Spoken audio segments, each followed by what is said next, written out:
Bem, gente, estamos de volta aqui, né, dando sequência, falando aqui da absorção. Falei agora as propriedades físico-químicas dos fármacos, peso molecular, ionização, como o pH influencia, né, na ionização do fármaco. Agora a gente vai falar de outros fatores, mais em relação ao local de que vai ocorrer o processo de absorção do fármaco, né? Então, o fluxo sanguíneo no local. Então, quanto mais fluxo sanguíneo, quanto mais irrigado aquele tecido, maior o grau de absorção. Então, ele coloca aqui, os intestinos recebem um fluxo de sangue muito maior que o estômago.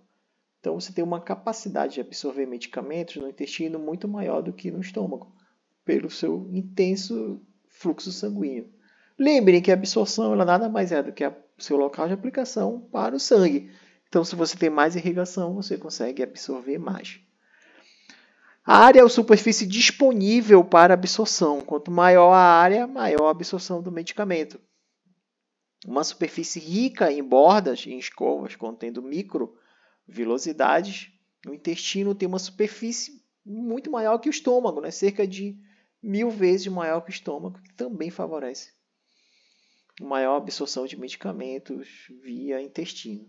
Quando a gente pensa em termos de pacientes, você pode imaginar assim, pacientes que fazem cirurgias, redução do estômago, retirada de um determinado segmento do intestino, tudo isso pode alterar a farmacocinética do medicamento. Lembre que eu falei lá no início da aula, né, que aquela dose, aquela farmacocinética são para pacientes saudáveis, normais. Mas esses parâmetros podem ser alterados de acordo com o paciente. E por último, né, o último fator, o tempo de contato que aquele medicamento vai ter na superfície de absorção. Então, por exemplo, pacientes que estão vomitando, estão com vômito, você deu o medicamento, deu 20 minutos aí, vomitou, não dá tempo dele absorver aquele medicamento. Paciente que tem o trânsito intestinal acelerado, com diarreia, também não vai dar tempo de correr a absorção. Muitas vezes tem que recorrer à via endovenosa, se você tem um processo. Assim como alterações no trânsito, ou seja, elas alteram a farmacocinética dos fármacos. Bem, bora falar um pouco da glicoproteína P, né? Que a gente vê aqui na imagem, um desenho esquemático dela, você vê aqui já que ela vou logo falar o que ela faz, ela joga o fármaco para fora, né? Como a gente vê aqui na imagem, com gasto de ATP, tá ok? Então, na verdade, a glicoproteína P é uma proteína que nós expressamos de maneira heterogênea, né? Umas pessoas expressam mais, outras pessoas expressam menos. E ela foi um mecanismo de defesa durante muitos anos. Imagine nossos antepassados ali na savana, né, comendo todo tipo de arbustos, frutas, muitos desses compostos eram reconhecidos como xenobióticos. A gente tem que lembrar que o fármaco aí também é um xenobiótico, né? E muitos deles eram tóxicos. Então a glicoproteína P jogava para fora, né? Protegia ele da intoxicação. Então, quando ela está expressa, a gente bora ver aqui no fígado, por exemplo, ela transporta os fármacos para a bile, visando a sua eliminação. Nos rins, ela bombeia fármacos para a urina, visando a sua excreção urinária. Visando sua excreção. Na placenta, ela transporta os fármacos de volta para o sangue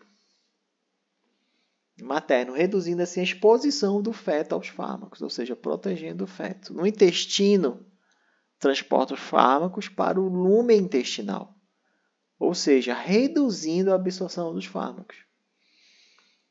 Nos capilares do sistema nervoso central, bombeia o fármaco de volta para o sangue, limitando o excesso do fármaco o acesso do fármaco ao sistema nervoso central, ao cérebro. Ou seja, se o paciente expressa muito a glicoproteína P, ele vai botar para fora e você vai ter uma falha terapêutica. Tá? A glicoproteína P ela também é associada, gente, a fenômenos de resistência ao tratamento de células cancerígenas. Né? Então, nas células, às vezes, no tratamento de câncer, que você utiliza quimioterapia, você tem linhagem de células. O que foi demonstrado? que algumas linhagens de células resistentes aos quimioterápicos estavam associados justamente a esse transporte, né, reverso. Ou seja, o que eles mostraram quando eles isolavam essa célula? Né? Baixa concentração do fármaco dentro da célula. E, ou seja, essa proteína, por quê? Porque quando eles viram na membrana estava expresso, né, uma expressão muito alta dessas proteínas, que pertencem a uma superfamília de proteínas, né, proteínas ABC, que faz um transporte, mecanismo de transporte ATP, dependente de ATP. Então, ele tinha muito essa expressão e funciona como mecanismo de defesa e está muito associado ao processo de resistência ao tratamento farmacológico, tratamento quimioterápico no câncer. Bem, no processo de absorção, a gente tem aqui um conceito que está diretamente ligado, né, à absorção, que é a biodisponibilidade, que a gente sempre ouve falar por aí. O que é a biodisponibilidade? Deixa eu pegar aqui o laser. Então, biodisponibilidade, vou ler aqui para vocês, representa a taxa e a extensão com que o fármaco administrado alcança a circulação sistêmica. Por exemplo, 100 mg, você dá 100 mg de um fármaco via oral. Desses 100 mg, você chega no sangue 70 mg. Então, você diz que ele teve uma biodisponibilidade de 70%. Tá, okay? A biodisponibilidade ela vai variar de um medicamento, ela varia em função do tipo da via que você está administrando o fármaco. Tá? Como é determinada a biodisponibilidade? É através de estudos farmacocinéticos que se determina, por exemplo, você faz uma injeção intravenosa, a injeção intravenosa de medicamentos, a gente pode dizer que ele atinge 100%, ok? Aí a partir daí você tem a chamada área sobre a curva. Essa curva aqui de cima, olha, vou botar uma setinha aqui para vocês. A curva aqui de cima ela é o fármaco administrado via intravenoso. Então, é 100% de biodisponibilidade, podemos dizer assim. Como eu falei lá no início da aula, a via intravenosa é uma via que ela pula a etapa de absorção de fármacos. Tá? Então, ela atinge 100%. Então, veja, o mesmo fármaco aqui por via oral, olha a curva dele aqui, bem baixinha. Veja que tem o pico é diferente, né? O tempo é diferente. E a área sobre a curva é diferente. Então, para você calcular a biodisponibilidade, você vai dividir a área sobre a curva que você atingiu com a via oral, ou a via que você está estudando, pela área sobre a curva da via injetada, multiplicado por 100. Aí você determina quantos por cento de você atingiu de biodisponibilidade. Então, biodisponibilidade é determinada a comparação dos níveis plasmáticos do fármaco depois da via de administração. Particular de uma via de administração, por exemplo, administração oral, com os níveis plasmáticos obtidos pela administração IV ou intravenosa. Assim você determina. E o que determina, quais são os fatores determinantes para que você conheça a biodisponibilidade, né? São, assim, a gente viu que injetou 100 mg, chegou 70. O que aconteceu com aqueles 30 mg? Para onde ele foi, né? Uma parte deles sofre efeito de primeira passagem. Aqui, olha, biotransformação hepática.